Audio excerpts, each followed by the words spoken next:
So, Michael, we were talking during the break just now, and you were telling me you have some really cool lightning video to show us. Yeah, you know, when I fly, I always get a window seat. Oh, yeah. And this is why. Look at this view here. The storms over Oklahoma yesterday.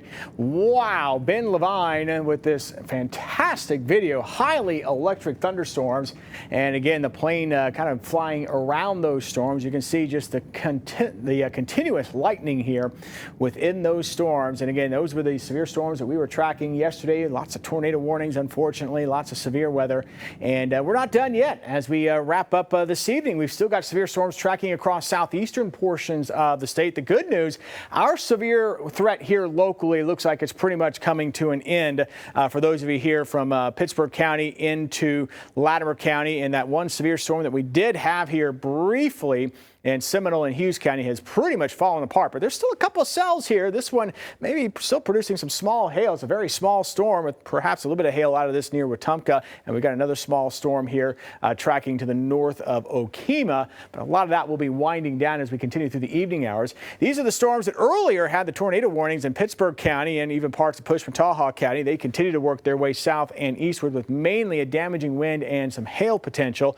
That's going to cross over here into McCurtain County and keep moving off to the south and to the east away from us. And additional storms here. Look at the severe thunderstorm warnings here for Atoka County, back over to Choctaw County, and back over to around Bryan County as well here with these storms tracking just north of Durant and back up to near Atoka. But tonight into tomorrow morning, we are all quiet. We will have a quiet night tonight. If you have any plans through the morning hours tomorrow, we will keep it quiet. Now, the timing of the storms tomorrow is still somewhat uncertain. I'm pretty confident we'll have storms in eastern Oklahoma tomorrow that will likely be strong to severe. But here we are at 3 o'clock. Here's the time right here, and we are still quiet. Now, some data is already starting to get some of those storms to pop up around the 3 to 4 o'clock time frame. But this new model run here is a little bit later with the timing of these storms, but they come rolling in as we go through the evening hours and into tomorrow night. Just keep in mind, we'll likely be adjusting some of this as we get into tomorrow, because a lot of how the storms evolve overnight tonight into tomorrow morning will really determine how this lines up tomorrow afternoon and evening. But just be weather aware. The storms that we do get in the area tomorrow, whether it be a little bit earlier arrival or a little bit later arrival, they will likely be strong to severe with potentially all threats possible. And then going into Sunday, we'll start out quiet. And then the question on Sunday is whether or not we get storms to pop up. The parameters are there for severe weather, other than the fact that we have a cap overhead or a warm layer aloft that could limit storm development. But here's the risk for tomorrow. Again, these could be very strong storms tomorrow. I really think it's important to stay weather aware. Wind gusts 60 to 80 miles per hour. Hail could be quite large in some of the strongest storms. That doesn't mean everybody is going to get hail that big. Certainly not.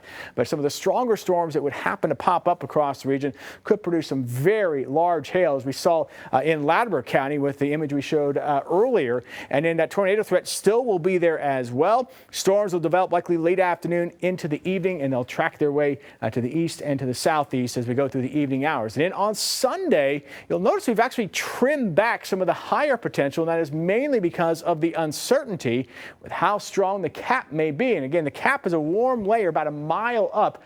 Think of a hot air balloon. It rises because because the air inside the balloon is warmer than the outside air, the atmosphere around it. But what happens if you get a warmer layer aloft, that balloon will only go so high and then it's going to stop. Well, that's what happens with our thunderstorms that try to develop when you have a strong cap. They try to build up through the atmosphere, but then they just can't go up any higher.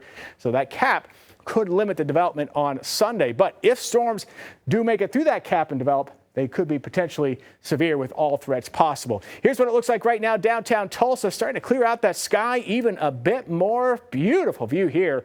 Current temperature 74 degrees. That's actually been our warmest temperature of the day so far. That has been our high. As we go through the day tomorrow, we'll be up into the mid to upper 70s for our highs. Some patchy fog possible in the morning hours.